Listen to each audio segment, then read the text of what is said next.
Hello, ladies and gentlemen, and welcome to another episode of the Bow Wow Bill live stream here on my Facebook page. It's a very exciting episode that I have for you today, and I hope that we got a lot of viewers because it's a Memorial Day weekend, and it's just evening time. A lot of people should be joining us, and if you are joining us, please hit that share button. Let's get this spread out far and wide. I'm with one of the biggest luminaries in the dog industry, in my opinion. And his name is Jeff Gellman. He's the founder of Solid Canine Training. And Jeff, I'm going to do a quick share on a couple pages. While I do that, would you mind doing a brief introduction? No, not at all. So anyway, Bill, thanks for inviting me. This is really, really great. It's always great to talk to other dog people. Really appreciate it. You're on the West Coast for all my West Coast peeps. That's really, really fantastic. Aside. I'll be out there pretty soon, actually. So it's great. Where are you going to be? I'm going to seminar coming up in Seattle in maybe August. I've got to look. I've got to look. Yeah, it's I'm there. It's on my website, so it's not far away. I've got a company called Solid Canine Training. I've been training dogs professionally for only about 14 years, which is sort of new in this industry, So right now, fortunately, I'm sort of hands off. I'm able to run the company. I've got 3 awesome trainers under my staff, and we've got about 10 staff. We specialize in aggression rehab and behavior modification. So we spend most of the day, stopping unwanted behaviors. That's sort of my gig, Obviously we work with a lot of obedience, but, stopping the unwanted stuff, like a lot of our colleagues, I'm sure that are watching, is how we, that's really how we make dramatic change in people's lives. Is like, you help me stop my dog doing, pick one of 50 things there that usually end them up in shelters. I've got a couple of different seminar series. I've got one called RV Dog Trainer, which is a little bit like, where did that come from? And it's me actually traveling around in my RV over North America and doing these small seminars, which are, they're geared towards the public. I mean, that's really my passion, is like, the public that's struggling with their dogs. We do get probably about 25% dog trainers, my fellow colleagues out there. We get a little bit of rescue folks, but mostly it's owners that are really, really struggling, with their dogs. And those, I've done about 150 of those. Wow, man. Yeah, and I was doing the numbers the other day. That's like 3,000 people. That's a lot of freaking dogs, which has been great because I've actually done them around the world. Obviously, I fly to the ones that there's water in between me and the country. Across the pond. Those are a lot of fun. Yeah, the pond. Those are a lot of fun. And then I do something called T3, which is train the trainers, that's geared towards just brand new trainers, though. I'm thinking about getting in the industry, and I'm thinking about a career change. I'm dabbling in this, and it's a lot of it is personal growth, social media, business growth. Obviously, there's some dog training in there. And obviously, it's just a week. 1 week doesn't make anyone a dog trainer, let alone a year. Right. Probably 10 years. So, but it gives folks a really good head start, and then gets them motivated to then sort of like start their learning path down, in the dog training world. So that's really, really exciting. Well, speaking of helping people get their start in the dog training world, what made you want to evoke on this adventure in the dog world? And were there anybody there that were present to help you? It's funny because I started, I don't know if it was pre-Facebook, definitely pre-Instagram. YouTube was just around, so I started with probably a lot of the folks, in this industry with my own dog that nobody can help. I think right. I connected with a lot of people like that. Not many of us came out of the womb training dogs. You know what I mean? So, yeah. My folks obviously had a dog. I was not like this dog person, anything like that. I didn't have a dislike for dogs, obviously. But I got a dog named Max, and Max is a German Shepherd, and it's the typical story. I got him too early. I got him at 6 weeks old. It's like, I want a German Shepherd. I was literally the same person who we all, help every single day. Yes. And he ended up, being a pretty good biter of humans, a pretty good biter of dogs.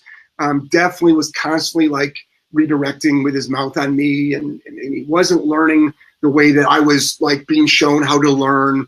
And I was really, really frustrated. And then I was left with a dog that was, semi-dangerous until I did find somebody up in the Boston area who I remember that day as Max was sitting there in a growling stance at this person.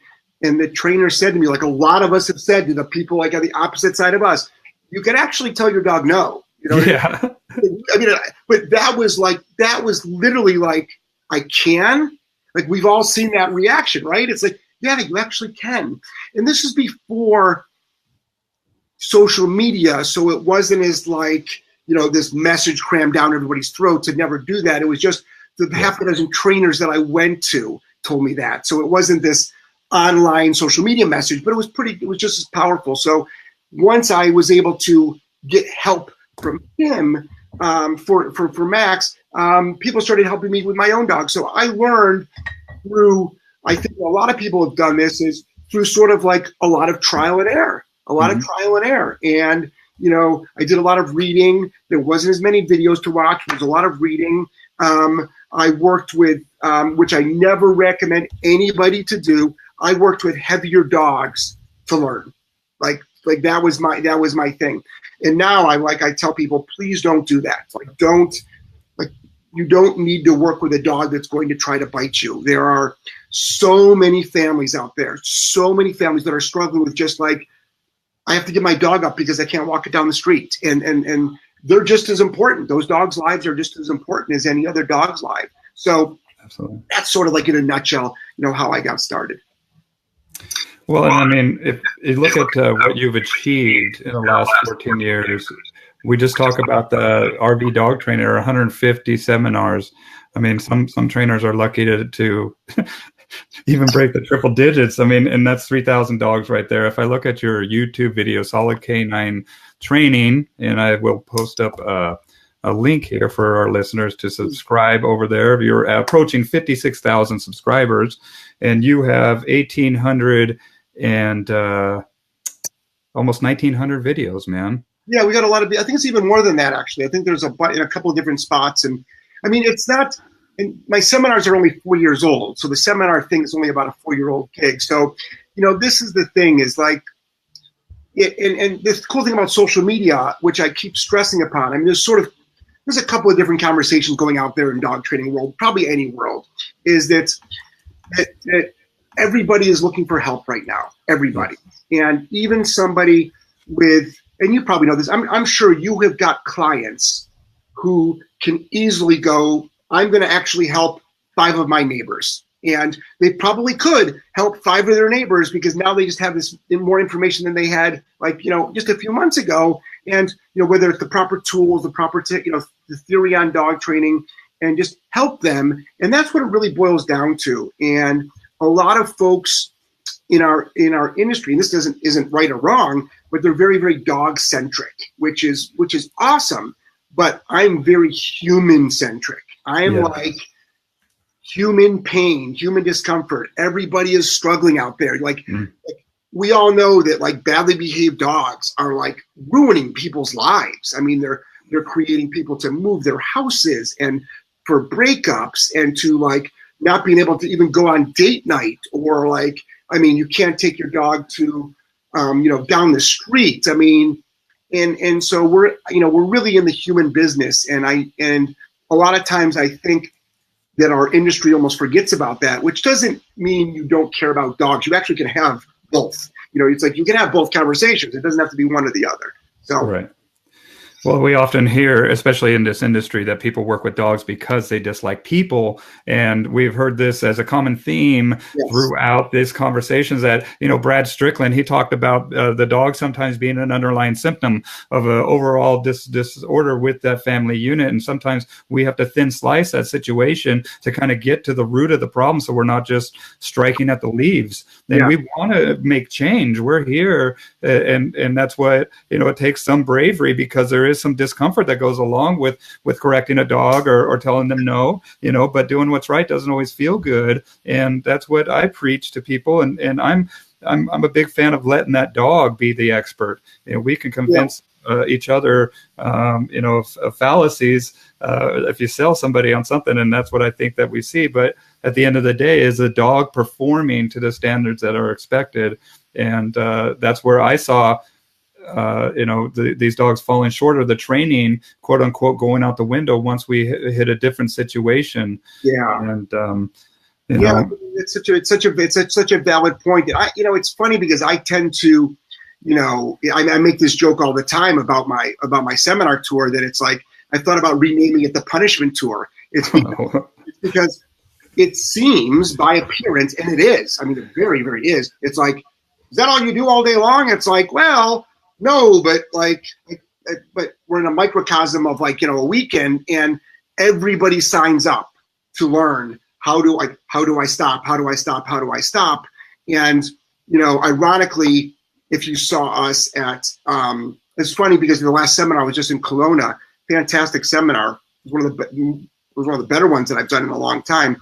And it was funny because someone asked, what is an average day in the life of a board and trained dog? Look at your training center. And I'm like, sure as heck don't look like this weekend. I'll tell you that much. It looks like, it's this, how it is, this slow, monotonous, tons of markers, 90%, because we do all food training to start dogs on. So it's all food and markers and slow.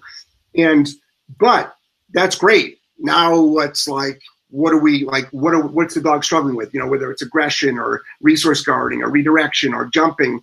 So, and I think what's happening now in the industry is I know that I'm a target. I know I'm very self-aware of the conversation, even though I'm not on a lot of these boards or anything. I'm very, very aware of the conversation out there. And I tend to be very outspoken about using the word shock collar and using the word punishment, and not trying to sugarcoat it, which makes a lot of people absolutely feel uncomfortable. Absolutely. I'm very, I know, but the owners are searching for it. They're searching for answers, and they feel lost out there. And it's like we do have an obligation to really help them, even though you're opening yourself up to a lot of this social media pressure, which I'm sure we've all experienced, all of us. I mean, if you've got a shock collar on your bookshelf in the room, the dog is afraid, right? So, right. Yeah, where's it at? I'm sure I got one here somewhere. If there's a book, if you got a book out so it's just it's an interesting time right now in dog training world. That's for sure. Yeah, I mean, it's the polarities are pretty far apart, and that's what as balanced trainers. And I tell people it's a multifaceted balance because it's not just a balanced approach with that dog and looking at that dog as an individual and looking at these tools as tools. Yes. And that they need to be properly used, implemented at timing. There's a whole set of variables that go into this structuring this learned behavior. It's not just about being mean or punishing or hurting dogs. It's I don't want to hurt a dog. That's the last thing I want to do. But I need to show this dog boundaries, especially if this dog is going to hurt me or a kid or something. That's and that's But it's also look at the scope of your work. And look at how much you've been putting yourself out there and your audience. And it just makes sense that you would be a bigger target because you have a bigger platform. Yeah, I think it's, this is the thing is also when you do rehab work. So there's a huge difference, as between, and some folks will say, well, it's all dog training. But okay, fine, agreed, it's training. But I think there's a big difference between teaching obedience and doing rehabilitation. And and we talk a lot about alcohol and drug addiction, especially at my seminars. It's messy. I mean, it is not pretty. I mean, it is just not. And you can make it look pretty, but did you really go into deep? So we can get a dog to appear to want to do something, but does the dog really, truly, truly want to do something? And there's that catchphrase, oh, so you break them down to build them back up. It's like, well, there's a lot of validation to that when you have a dog that is harming other dogs or There's one thing we see all the time in our industry, and we talk about it so much on our videos, and we talk about it, and we show it live on our live streaming. I'm so grateful that we're able to show like this is live. You know, I'm so grateful. Transparent. You can show training as it happens, and you see a lot of these dogs like really struggling, and you're like, yep, that's normal. Like you used to rush the door and bite people. Yep. And now you're lying down and you're nervous, but it's like, I know, but last week you used to rush the door and bite people. So we call it the messy middle. Everyone's got their own terminology for it. I love that. And that's a hard one, I think, for folks to see. And to me, you know, nobody wants this, like myself included. It's like, it's not hard for me because when you do it enough, you're like, yeah, you're on the right path. We'll, you know, in a week from now, you'll be over that hump. It's no different than literally rehab, or if anybody's done any, you know, personal deep therapy, like really deep stuff. I mean, like, but they won't because it scares them and they run away from it. You know what I mean? So yeah, about self-help and personal development. And I think it's important that we understand there's a huge difference between just outward obedience, which, you know, any dog trainer should be able to do. That's sort of your job. Yeah, that's the standards. Like that's like goalposts, you know, where you're headed to, you know, once things are set up back online, right? And then the deeper stuff. So to me, that's the fun stuff. Because that's where people are really struggling. That's where the people are really struggling. Yeah, imagine me like I hurt myself and I was on oxycodone for a couple months, right? And imagine me trying to talk to you, having a conversation, coming off that stuff or rehabbing off of that stuff. It's going to be messy, dude. And same thing, like if you watch these Addicted, I'm addicted to watching shows about human behavior. So like Addicted and Hoarders, 600-Pound Life, and just documentaries where we see, you know, outliers of human behavior. And a lot of times, man, I see that the underlying commonality, the pattern that I see is that there's a trauma present within that life. And a lot of these people really, really do not. In fact, the last thing they want to do is go through therapy and to face this stuff. Yeah. And, you know, I want to thank you, dude, for when we were hanging out a couple of years ago at the IACP conference, you recommended a book, Brene Brown. I mean, it wasn't a book. I think it was an audio that she did about the power of vulnerability. Yep. And that sent me down the Brene Brown path. And thank you for that suggestion. Would you mind expanding on why you recommended that? So I do. So Brene Brown, this is my little elevator pitch on Brene Brown, if I was to give one. Every man, and this, of course, is going to sound sexist because I'm separating men and women here, but whatever. It's just every man should read that book to be a better human being, and to really truly understand you as a human. And every woman should read that book for some self-awareness and realize that like how messed up things really, really were and might be for you, and how you're not alone. And that is not to say that, like, trust me, like us dudes, we're messed up. Like yeah. We got to take credit for that as well. But I think it taught me empathy, and I think it really, I think we're all struggling out there, and I really think it's made me a better human.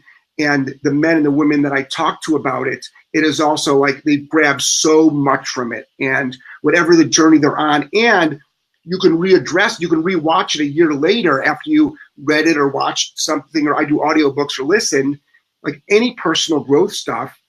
You know, I read my average audiobook, I do 10 times. That's my thing. It's 10 times I'll listen to it. I'll listen to an audiobook I listened to 6 months ago, and I'm like, is this a different book? Like, am I, because you hear it with different ears. You pull different stuff out of it. And it's just so fantastic. So Brene Brown is a wonderful, wonderful, and just if you're brand new and you don't know where to start, I always recommend just her TED Talk. It's a 15 to 20-minute talk. It's a great talk. But then she obviously, I think probably since then, I think she's written probably 2 more books, you know, since then. Yeah, I put a link up to her Amazon, The Power of Vulnerability. It looks like the paperback is expensive, but you can get it on Amazon for a credit or whatever. I love that. Or excuse me, Audible Yeah. for a credit. I sure love that. What I took away from that, man, is that we can't practice trauma. I mean, No. trauma is it's going to happen, and practicing it does not help you when it does happen. So why even practice it? Like, let it happen, and when it happens, deal with it then. Right. And it's a good point. You can't practice it, nor can you can't. Okay, for instance, this is so interesting. It's like, what would happen? I wonder how I would feel if something horrific happened in my life, and I'm like, huh. And I'm thinking of something specific. I just don't want to say it out loud because you don't want to manifest anything, right? I hear. Because I believe that, I really do. So I'm like, huh.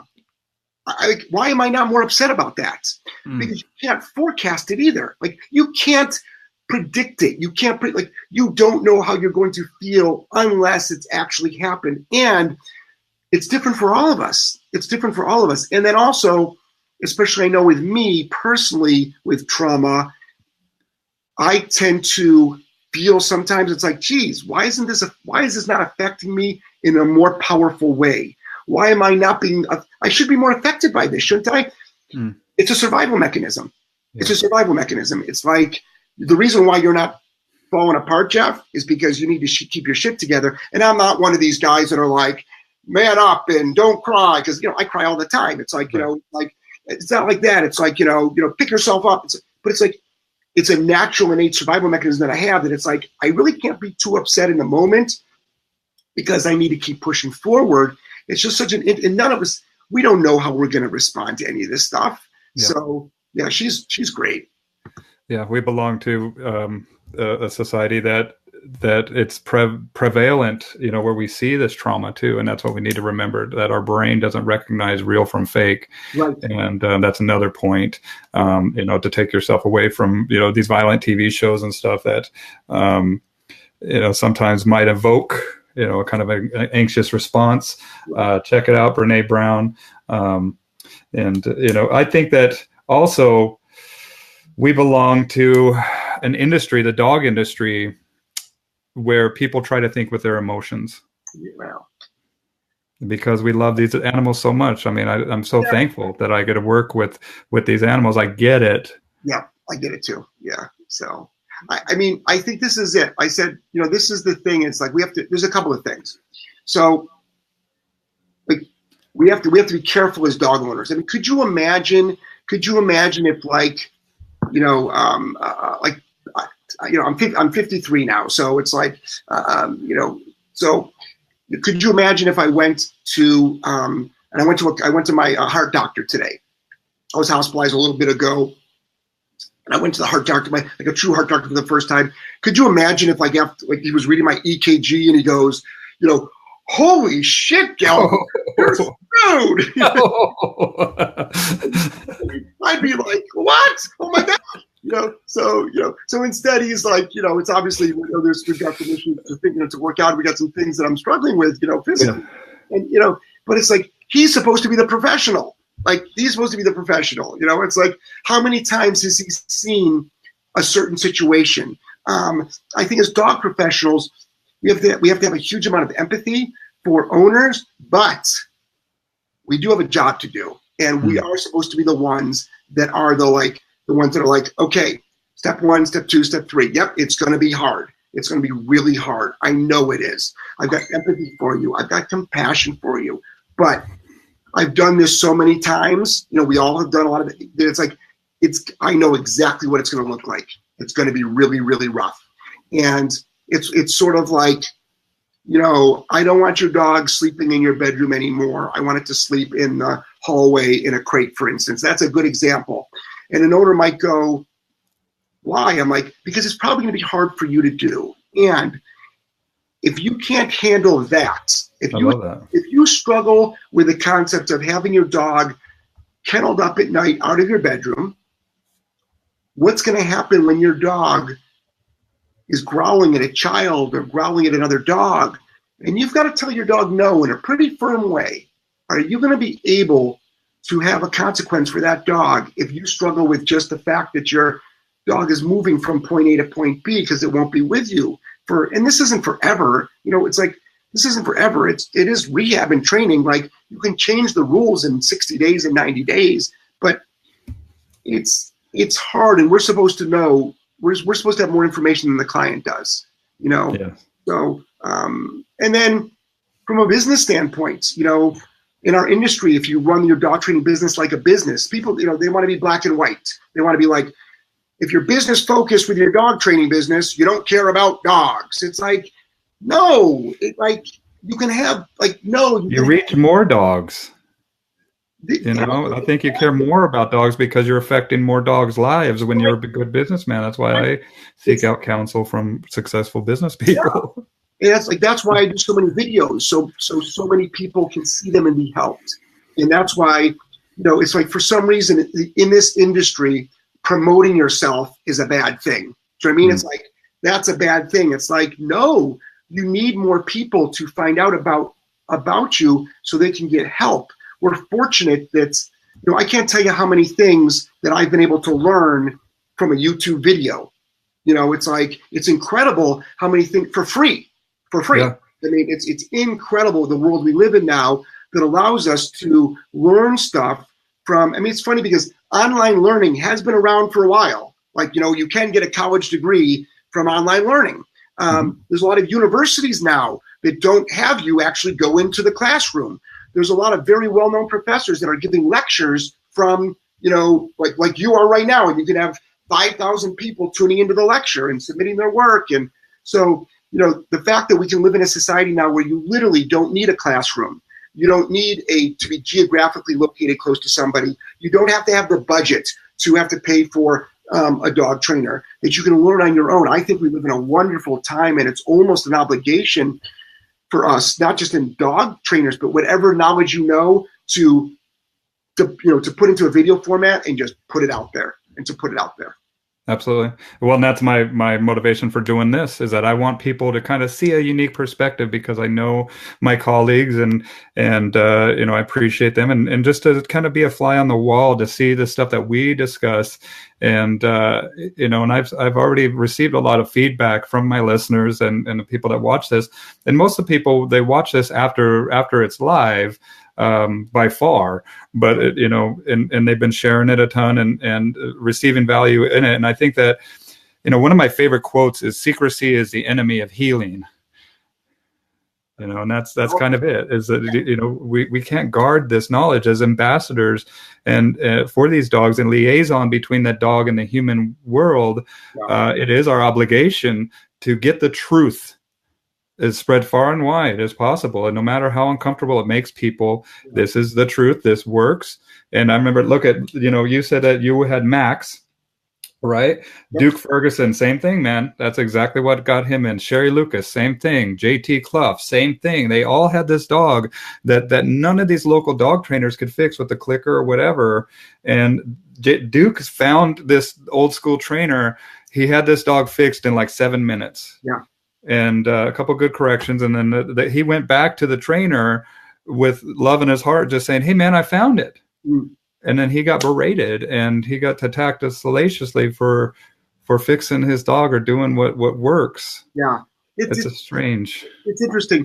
If there's folks out there that are sitting out there, in your fan base, I'm sure you've got a lot of new trainers and mix of new trainers and experienced trainers as well as dog owners. You mentioned something that more people are going to watch this on a replay. So, what I want folks to do, a lot of people are afraid of making videos. They're afraid of getting in front of the camera. You obviously have got a big comfort factor in front of the camera, but a lot of people struggle. One little thing that I always tell new people, when you're making a video, don't worry about who's watching live. Don't worry, because you might only have one person. It doesn't matter. It's the replays. So don't sit there and go, "Well, nobody's watching." Don't worry about it. Just like this is how you went. You started the show. It's like, boom, let's go. And I've done videos that have that I've done, like say on Periscope.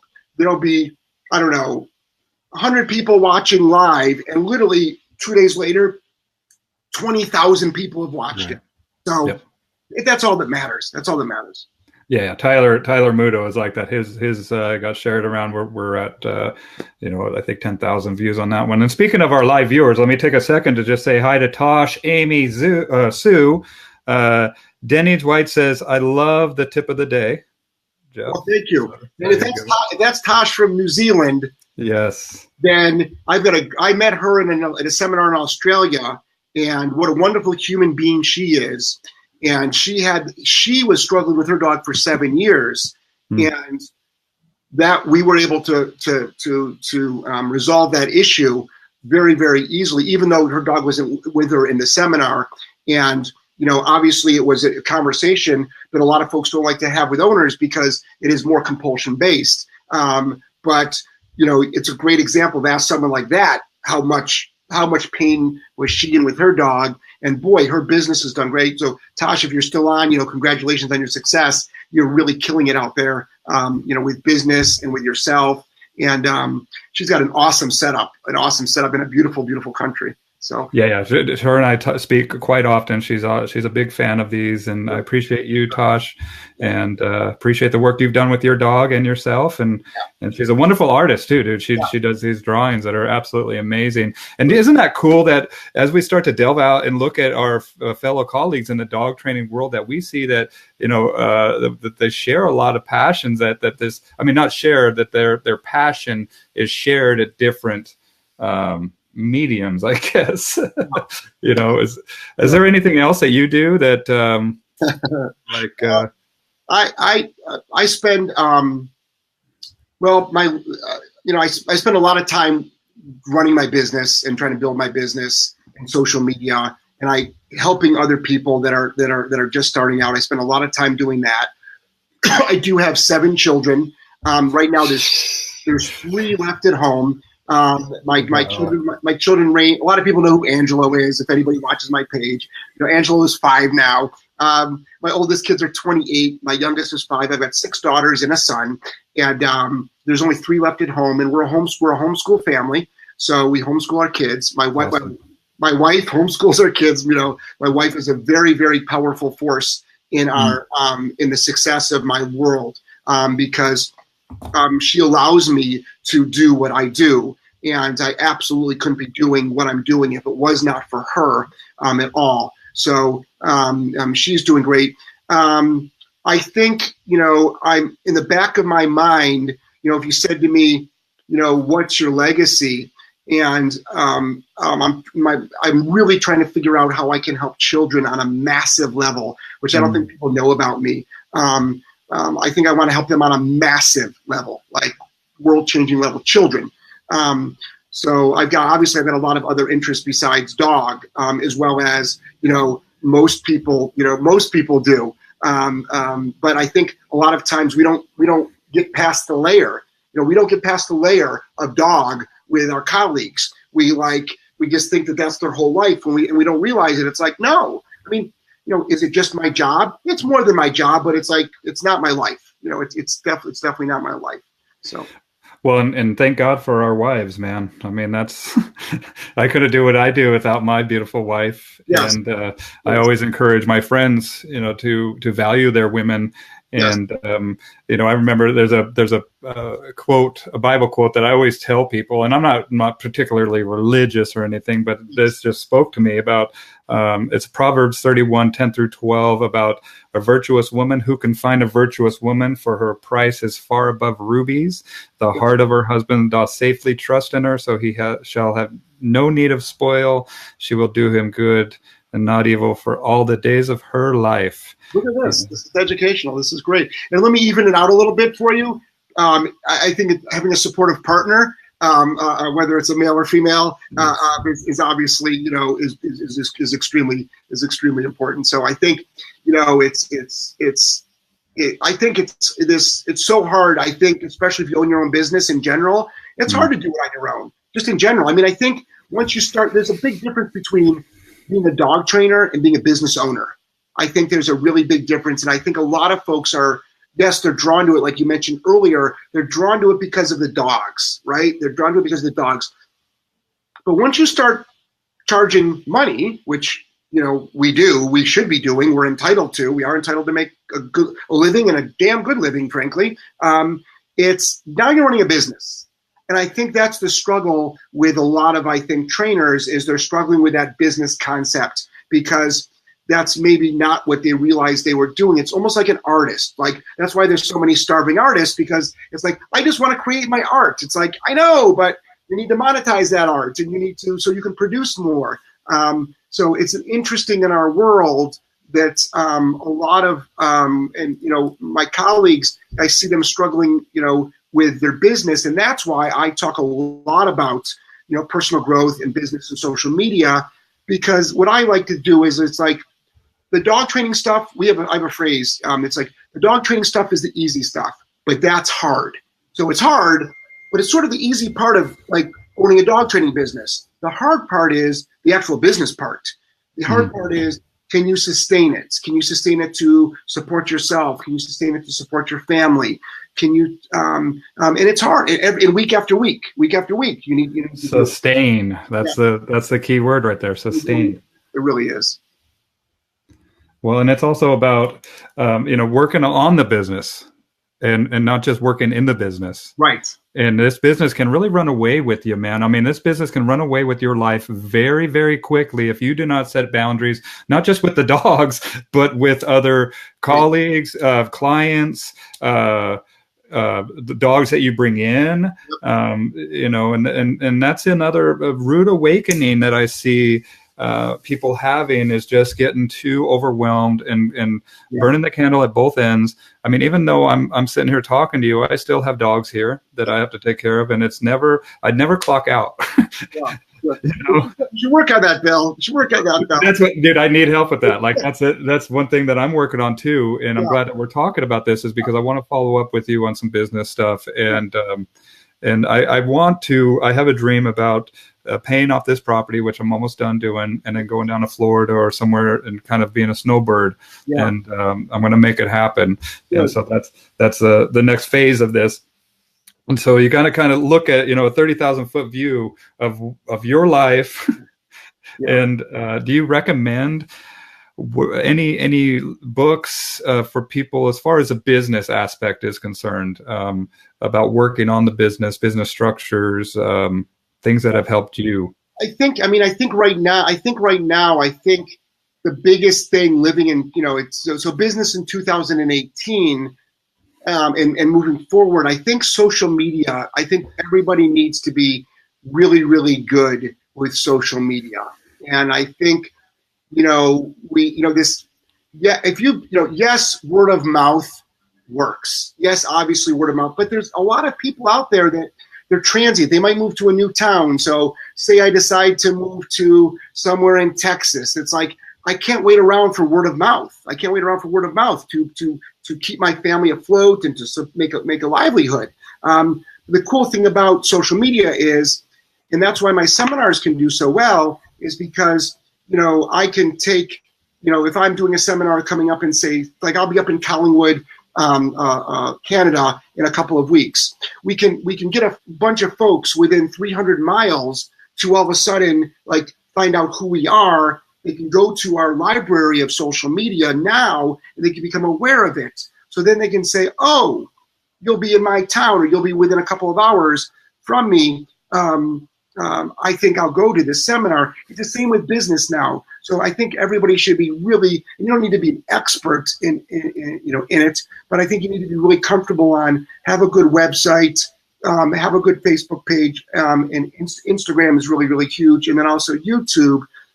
And I think a lot of people struggle with that because they look at it as like, oh, whether I feel like I'm bragging or promoting or whatever. It's like, no, you want to make as many people, aware of who you are. And I think the internet reveals people too. So I think it's really, really important that you do that. But I get it though. I get this stumbling block that people have, but there's a lot of people out there that need help. They need help. So I don't know if you can, I do know some trainers who are killing it and are not on Facebook.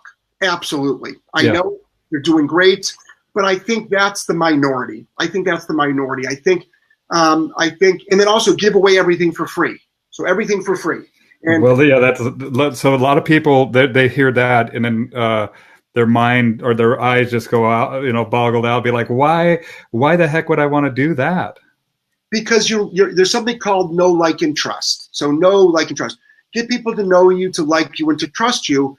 And then once they do, then they're going to, most likely, from a business standpoint, they're going to buy from you, or they're going to buy a ticket, or they'll come to your group class, or we don't have to do, you don't have to do a tour of your facility. You don't have to sit in on a class anymore. You can get the gist of somebody by their online content. I mean, how many people? I mean, I can think of half a dozen people now that I only know online, that if they came to within a few hundred miles of me, I would buy a considerably high ticket item to go see them. Why? Because they're almost like having online mentors, like a mentor. So some of my mentors are dead. Like they're people that are not around anymore, but their body of work still exists, and you can study it and you can learn from it, and you can make yourself a better human being and a better trainer and a better father and a better member of the community, all from people that are not around anymore. So imagine the power that we have now. We are here, and we can make things relatable to 2018 or to the current climate of what's going on. So you almost have an obligation to do it, but I get why people are like, well, if I give everything away for free, nobody will come to me. Man, we got a 7-week wait list. We're not in, we're one of the, where it's a higher end price point for our boarding trains. And all of our clients have watched so many videos. These are not people that have just not heard about us. They've been studying our videos, but they need that extra help. Or a dog owner really shouldn't know how to work with aggression. Like, they just don't know. You know what I mean? It's like no dog owner is set up for that. Or severe anxiety. Most dog owners are not set up for that. So they do need that. They do need that help. So I think by giving away, that's a stumbling block. People want to hold stuff back, but there's no secrets out there. Yeah. Or they got something. I got something. Yeah. It's not. Give it all away. That's one. If I can just give everything away for free, but it's scary though, right? You're like, oh, no one will hire me. My phone will stop ringing. It's like, no, it won't. It won't. Yeah, I mean, if you're giving stuff away for free, guess what you're going to get when people pay for it. Yeah, that's what they think too. Is like, look, when I have this guy's undivided attention, if I'm getting this much value for free, oh man, I can't wait to see what I get when I pay for it. And that's, it turns them from lookers into buyers. But it's also, I mean, integrity and rapport. Rapport is power. Yeah. And the look. But what did you say? No, like, and trust. No, like, and trust. Now, the downfall of that some people, this is another reason why people are afraid to put all their stuff out there, and why they stay silent and why they stay quiet. Because I don't know, but we live in a very harsh industry where there's a lot of online. It's emotionally. And I'm very self-aware of the conversation out there, and I'm very aware. Trust me, I get it. But that's what stops a lot of people. But you have to realize that everybody's not going to like you, and that's like everybody's not going to like you. And I'm very aware. I mean, I'm not. It's like I have so many folks that I'm not their cup of tea. I'm just not their cup of tea. And that's fine. And it's beyond fine. It's more than fine. And it's like it's exciting. It's great. It's because I'm glad you figured that out now, because I don't want you to stop searching. Right. I don't want you to stop searching now. But that's what keeps people back from putting their work out there. They're like, ooh, what if people criticize me? I'm like, they're going to. Like, they're going to criticize you. They're like, you're too fat. You're too thin. You look like a hippie. You look like this. You look like this. You've got a stutter. Your eyes are the wrong color. What's that mark on the side of your face? Oh my gosh, did you just wake up? Like, why don't you try putting makeup on? Like name it. Just, hairy thumb, dude. I had somebody tell me I had a hairy thumb from holding a leash, dude. I was looking at my thumb. I was like, dude, is it hairy? I asked my wife and everything. So it's going to happen. It's going to happen. So to me, because it's really funny. It's just so funny because I don't think people understand how social media actually works. And this is the thing. I remember this was a short time ago. Somebody posted up. We've got for our RV dog trainer seminars. www.rvdogtrainer.com. I got a plug, right? So if somebody took one of the ads that we do, it's an online. It's called the dark post. So it goes across your Facebook feed. We can target them specifically to your likes in your area. If you're brand new to social media, you want to look for something called a dark post or something in your ad manager. It's different than boosting or sharing. So a lot of people will take these ads to my seminars and they'll post it, they'll share it, but with a negative narrative. They'll share with a negative narrative. They'll say, don't go to this person, yada, yada, yada, which they're entitled to. It's a free world. But what they don't realize they're doing is they're exposing more people to whoever that person is they don't like. Now, 90%, so it happened, it's funny because it happened in Collingwood specifically because I know it because we sold a bunch of tickets that day. And I'm like, geez, I mean, we sell tickets every day to our whole, I've got 20 of these. Variety of events, right. So I'm like, wow, that's a lot of tickets to sell to one event in one day. What the heck happened? So I went into the back end of it and I saw that there was a bunch of shares and I'm like, let me just snoop through. And I noticed that somebody in that area up by Josh's place in Canada shared it. And they were like, oh my gosh, look at this a-hole and he's going to be right in our backyard. Now, 90% of their fans might have thought like, yeah, we don't like this guy. But what they don't realize is that 10% might go, this looks like the answer here. This looks like the answer. So when somebody shares something out of hate, they're actually helping the person. Yeah. So, well, any press is good press, they say. If it's good or bad, it's still talking about you. So if you're not putting up content because you're worried about negativity, just realize it's going to happen. Yeah. It's going to happen, and it's all part of it. And role play with somebody and have them call you the worst names. Just get used to it, man. I mean, but it's also not an indication of who you are. So it's not an indication of you.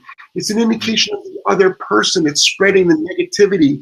It's an indication of their toxic attitude. Because, we have this, because I do a lot of consulting on this, a huge amount of consulting on this. And like, nice people aren't mean to other people. They're just not. And the internet reveals people. And don't worry about it. But we're all human. We're all human. We all can be affected by it. Nobody wants to get beat up online. But I think we've got an obligation to try to help as many people as possible. And if that means being transparent on how we work a dog or, showing a tool that is not, socially acceptable, like for folks in the UK that are really struggling right now, for parts of Australia too, man. Parts of Australia where people are really struggling right now.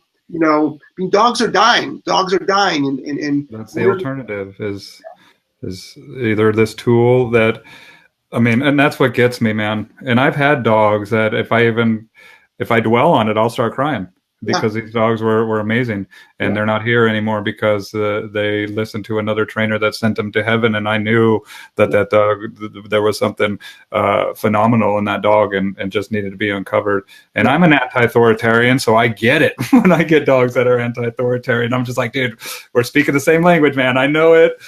Let's just get on this common ground, and then it's like we have a wonderful relationship. Yeah, and the cool thing is and from a dog training standpoint, it's like, and Bill, you're obviously you're it's not on you. That's the thing that we have to realize as trainers. It's not. A lot of people blame themselves. They're like, oh man, it's my fault the dog died. It's like, no, it's not. It's like it's not on you. It wasn't your dog. Exactly. I mean, we it's like we have to know that. We've got to be comfortable with that. That's all we can do is the best that we can do in the moment. But the bottom line is it's not on us. And I think that's a dangerous road to go down. And I'm sure we've all gotten those phone calls where someone's like, if you don't help me with my dog, I'm going to put it down. I'm like, okay. Like I've got all these free videos. I'm not stopping everything I do to come to your house. No, you can't come in today. No, I can't, it's like, I'm sorry, like, it's not on me. It's like, you're not going to, I think it's like, don't try to guilt us dog trainers into, it's like, because I have an obligation to my staff, my family, and I do about $100,000 a year in pro bono work. So it's like, I'm doing my gig. Like I'm picking and choosing who I do hands-on free work with. And then through free videos, we're able to do tons of free work for people. But, if somebody in Poland who doesn't speak English can watch a video that I do and decipher it like the English, and I talk fast, and fix their dog. And I hate to use the word fix, but you know what I'm saying? It's like rehab some type of bad behavior or something like that. You can do it too. So yeah, well, lack of planning on their part doesn't really constitute an emergency on my part, and I have to. That's a great and that's it. Is you knew what you were getting into when you got this animal, and a lot of times you don't realize the scope, especially with a high maintenance breed, a powerful breed. And not doing the due diligence that is needed to know what effect this animal is going to have in your life. And that's why, my prices are going to reflect the work that it's going to take this dog and put it to a level that is much more manageable for you. But it still doesn't negate the fact that it's still a management situation here too, and that's what I have to remind them. Oh, do you know what? Here, let me go through. We got so many people here that have commented here. So let me, hi guys, love this. Linda Contreras, Sarah Baker's here with us. Hello. Jeff is a phenomenal husband and dad. Yay. 7 kids, man. And Tosh is still here. You kicked my ass, Jeff, and got me out of fearing leaving a second job. You are really helpful in many areas. Great, thank you. Cool. So, special. My husband is a stay-at-home dad, so I can run this gig full time, and we're going to homeschool next year. Sarah Baker says that. Awesome, Sarah. Do you have any, Sarah? I'll send you a link to one of my friends who runs a homeschooling platform and everything, and I'm sure Jeff has some suggestions as well.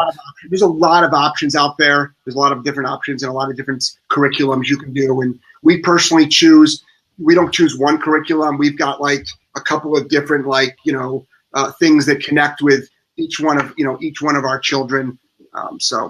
Well, look at the work of John Taylor Gatto is another really good teacher that talks about the importance of each individual. Those kids, just like that dog, are going to have motives and intrinsic values and desires that are going to be different from the second kid. It's not just a cookie cutter, right? No, it's not. And it's that's why I was a horrific student because unfortunately, or fortunately, I didn't learn the way that the school system believed that I should be learning. So I did not excel in school at all. So, well, I mean, you look at school, just the word school, it doesn't really take that individual. When you think of a school of fish, yes, right? It's a group mentality type of teaching, right. And that's a whole different conversation. But the school system was set up for factory work. Like we can really go into deep about it. It's set up for people not to think independently. We can really go down deep into it, but I don't know. That's a whole other show with a whole other title, I imagine. Yeah. We'll have you on my other podcast for that one. Learning about boundaries now myself, talk about vulnerability. Boundaries are very important. Yeah. And, boundaries for you and your family and setting time. And that's a good one. The 4 pillars, good website, Facebook page, Instagram business page, YouTube channels. Yeah. So that's what she just wrote down a little note from what you were saying. If you want to be a billionaire, give. Yep. That's the one. My ROI, I'm free. So Tom Morales has a little testimonial that says that my ROI, my return on investment on free information is incredible. Yeah. Right. I agree. So it's free. Dawn, my beautiful wife, who you met earlier, says, great advice. I will work on my social media content and products. Yes. Cameron Thompson's joining us. Cameron, great having you. Thank you for joining us. She says, sorry, I'm late. I'm sad I'm late to the party, but I love seeing the pair of you together sharing your gifts. Yeah, Cameron's doing a great job of sharing her gifts as well. Yeah. Yeah. She says, she makes up a good point too. You have to be solid in yourself and have good boundaries. And that's it, and lack of planning on your part does not constitute an emergency on my part. So great. And we have a few first-time watchers. So welcome. Thank you for watching us. Go ahead and hit that share button. And I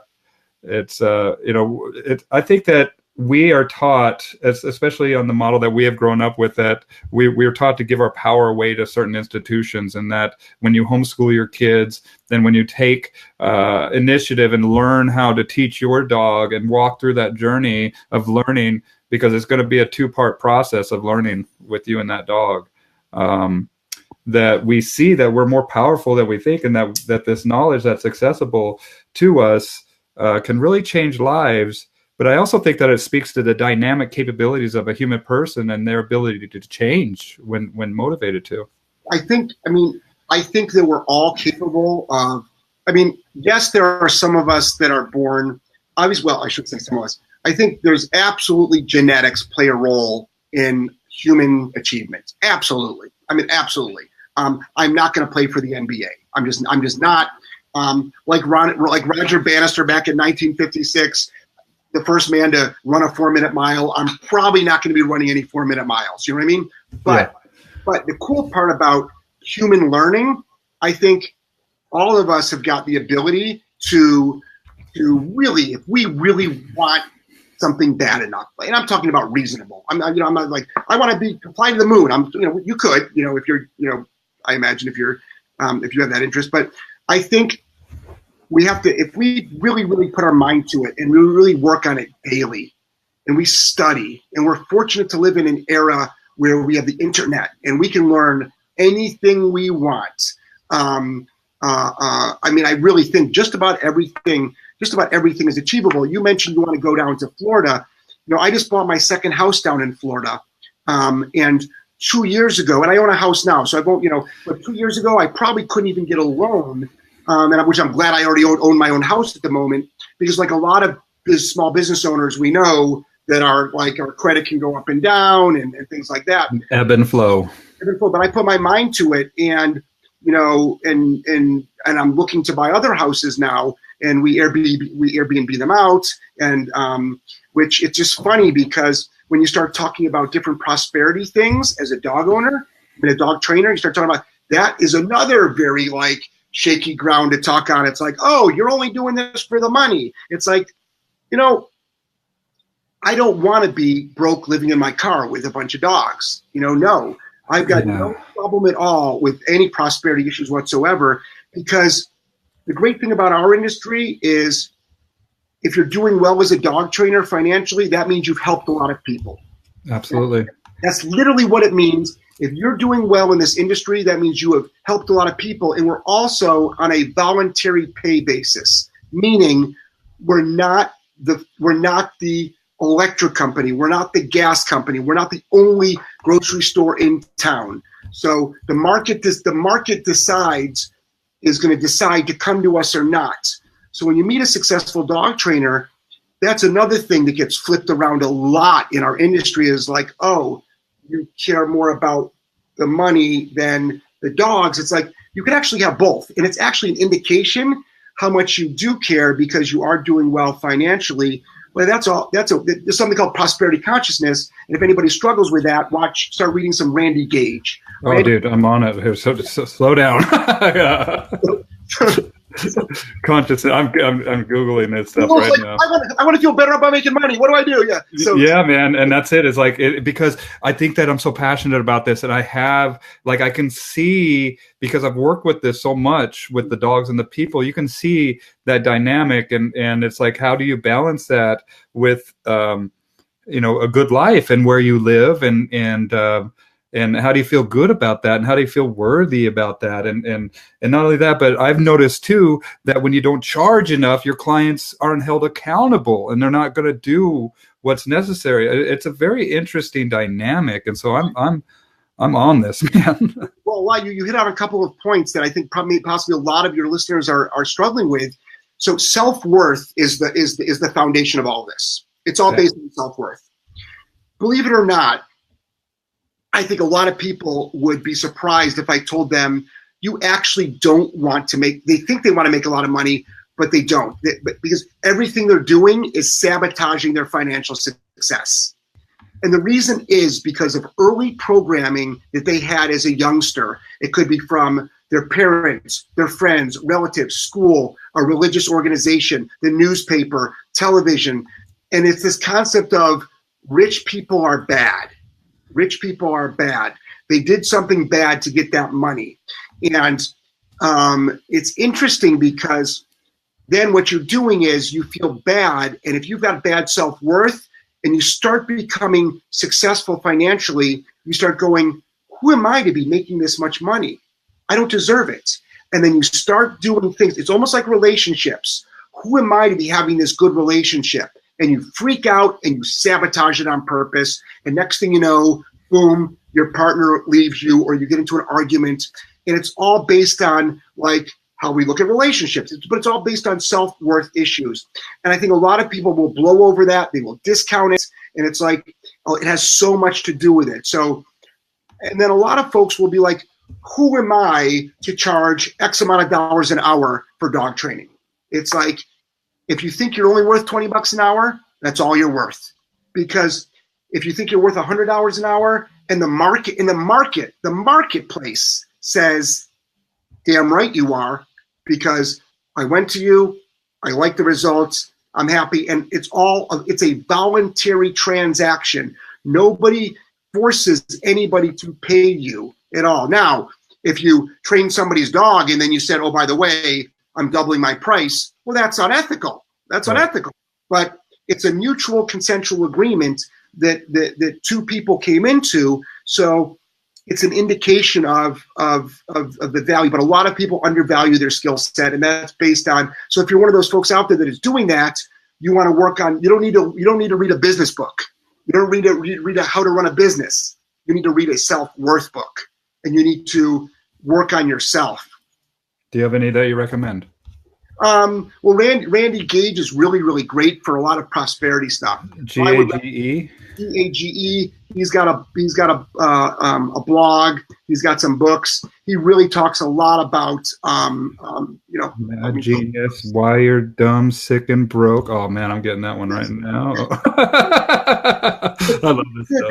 Because these are folks that like me, who's really blunt and to the point and direct because life is short, it's like, I don't like a lot of sophisticated readings. I love to be mentally stimulated, but some things I want to and I don't want quick answers either, but it's like, make it simple for me to understand so I can apply that information right away. And I do the same thing with my clients with dogs too. It's right. It's like, this stuff ain't that right. It's not rocket science what we do. It's like, it really isn't. So it's like, just, step 1, step 2, step 3. I think they appreciate the no nonsense approach. As further I've gone down this dog training path, and it's just like, no, this is it. And I also tell people I'm kind of like an attorney for the animal. I represent this animal's benefit as well, and so that's where they could tell me just about anything that any story under the sky, and I'm still looking after that dog too. But that's fascinating, man. And I think that as we grow too, as dog trainers, and as our presence grows too, like I'm getting appointments in LA, Denver, Las Vegas, over in Brooklyn. I was just on that Vice show, the Action Bronson show. Oh, nice.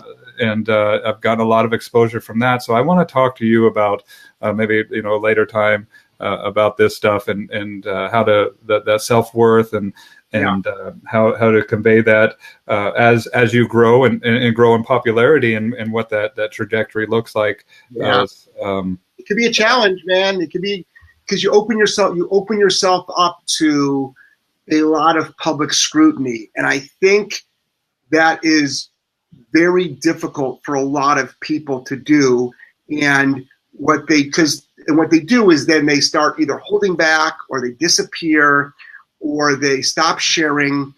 And the people that pay the price are the dog owners. That's who pays the price. The dog owner in the end pays the price, because then the information is not there. The information is not there for them. And but it's not for everybody, man. It's not. I see it. I know. I see it. So once you decide to like cross over and be like really put yourself out there and not be so worried about public opinion, because you're on the right journey. I mean, if this stuff was easy, everybody would be doing it. Yeah. Everybody would be doing it.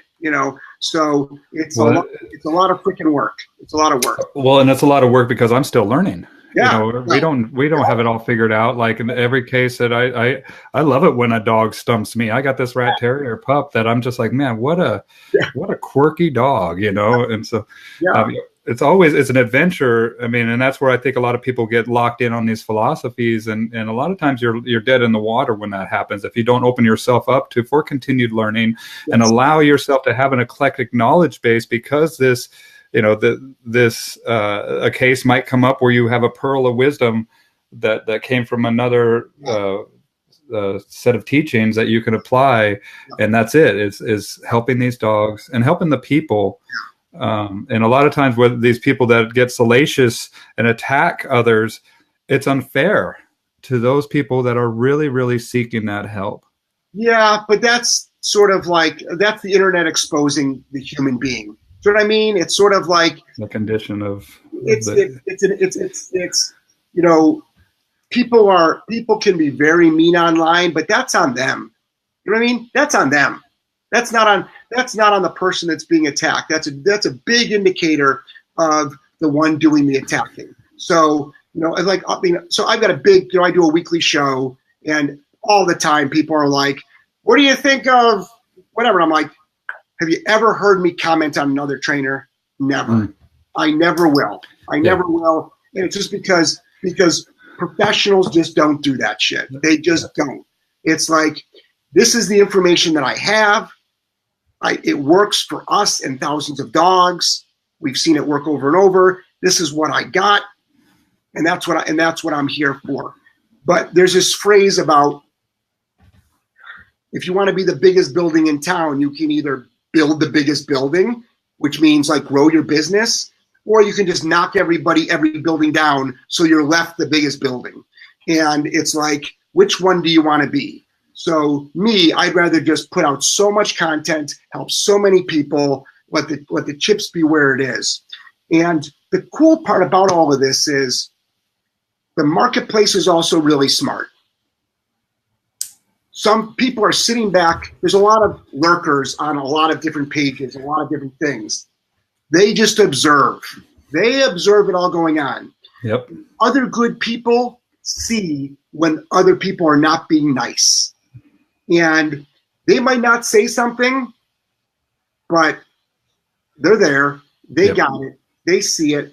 And it's an interesting concept that sometimes you don't hear about them, but they'll show up. And this happens to me all the time. So since we've got a pretty good, substantial body of work online, I'll meet people in my seminar that have been like, I've been following you, Jeff, for the last 4 years. I've seen every one of your videos. And I'm like, oh, cool. But they're like, I've never commented. I'm like, that's okay. There's so many people out there like that.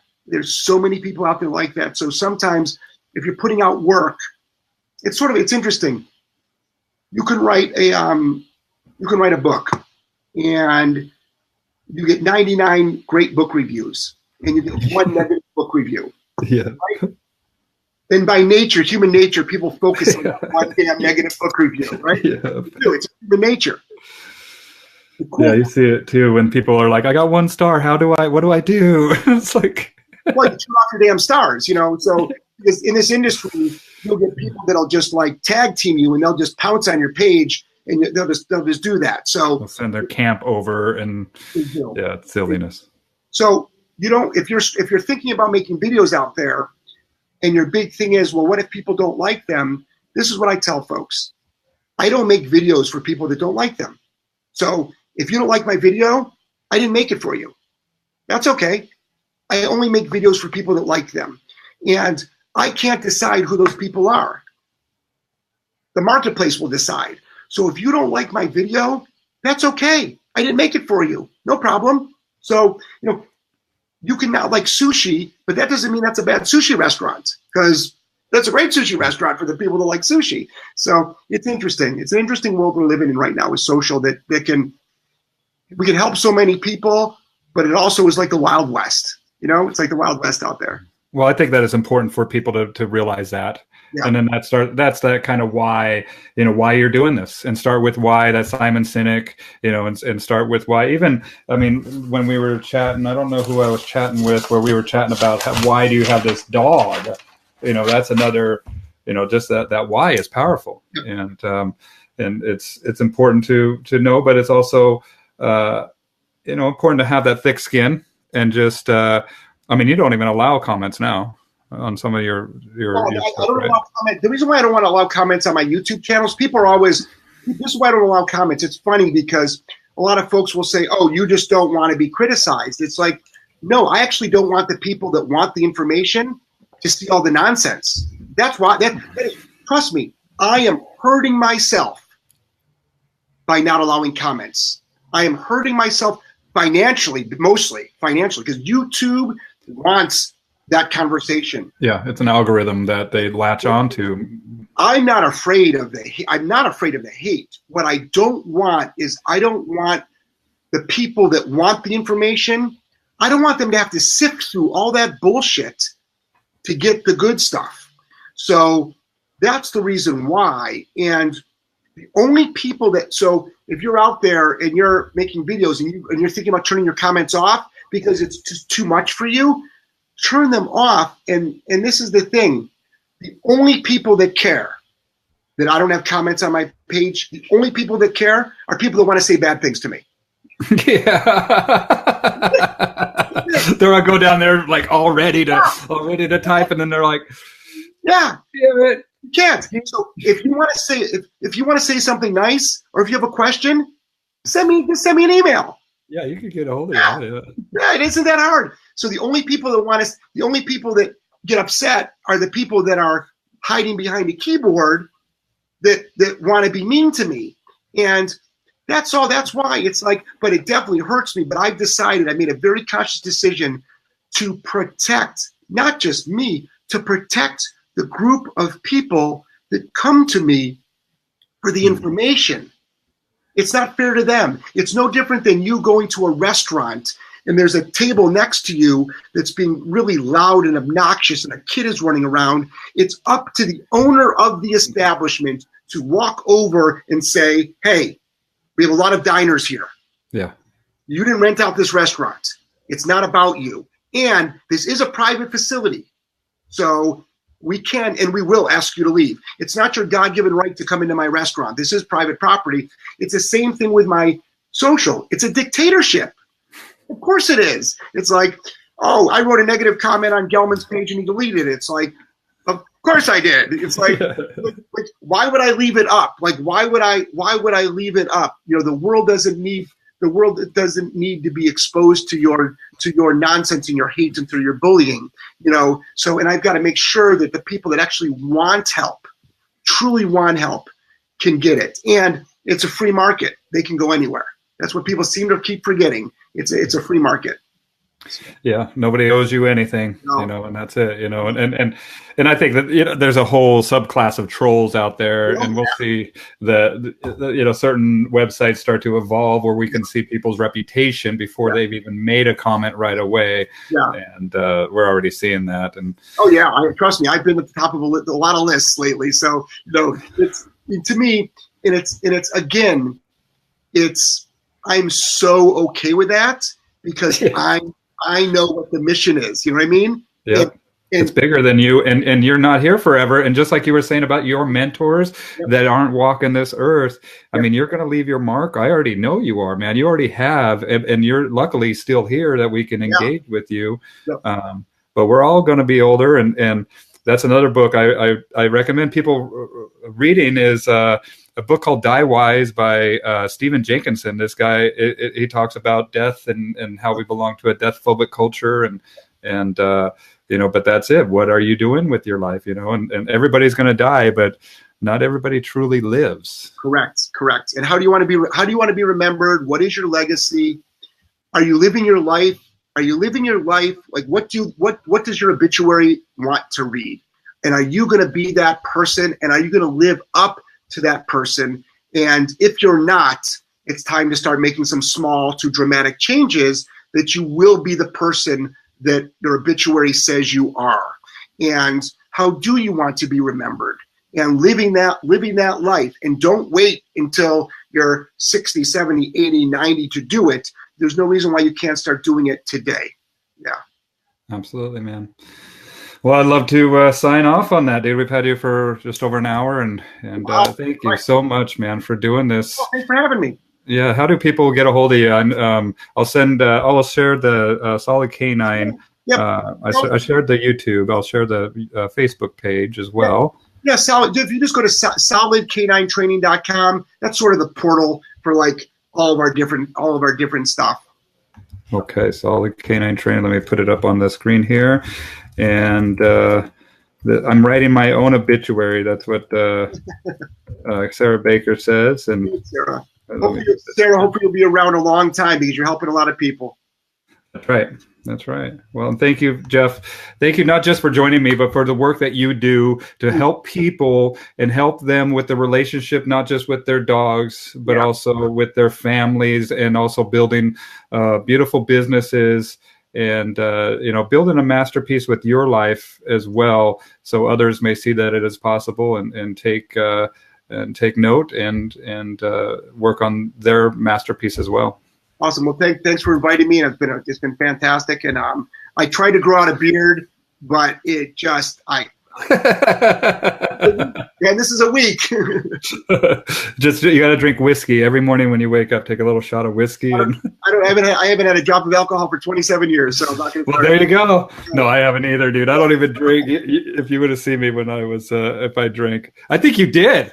I think the last time I drank I was probably with you, with John being an idiot. But, you might have been. You might have been. So me, it's been a very long time. So, all right. So, if you wouldn't mind holding on 1 second, Jeff, I'm going to say goodbye to everybody, and then I'll say goodbye to you on the back end. So thank you very much for joining us, everybody, on another edition of the live stream. And thank you, Jeff. And we'll be back here with another expert. And don't forget to share. And we'll see you next time. Have a good Memorial Day weekend. Good night, bye, everybody.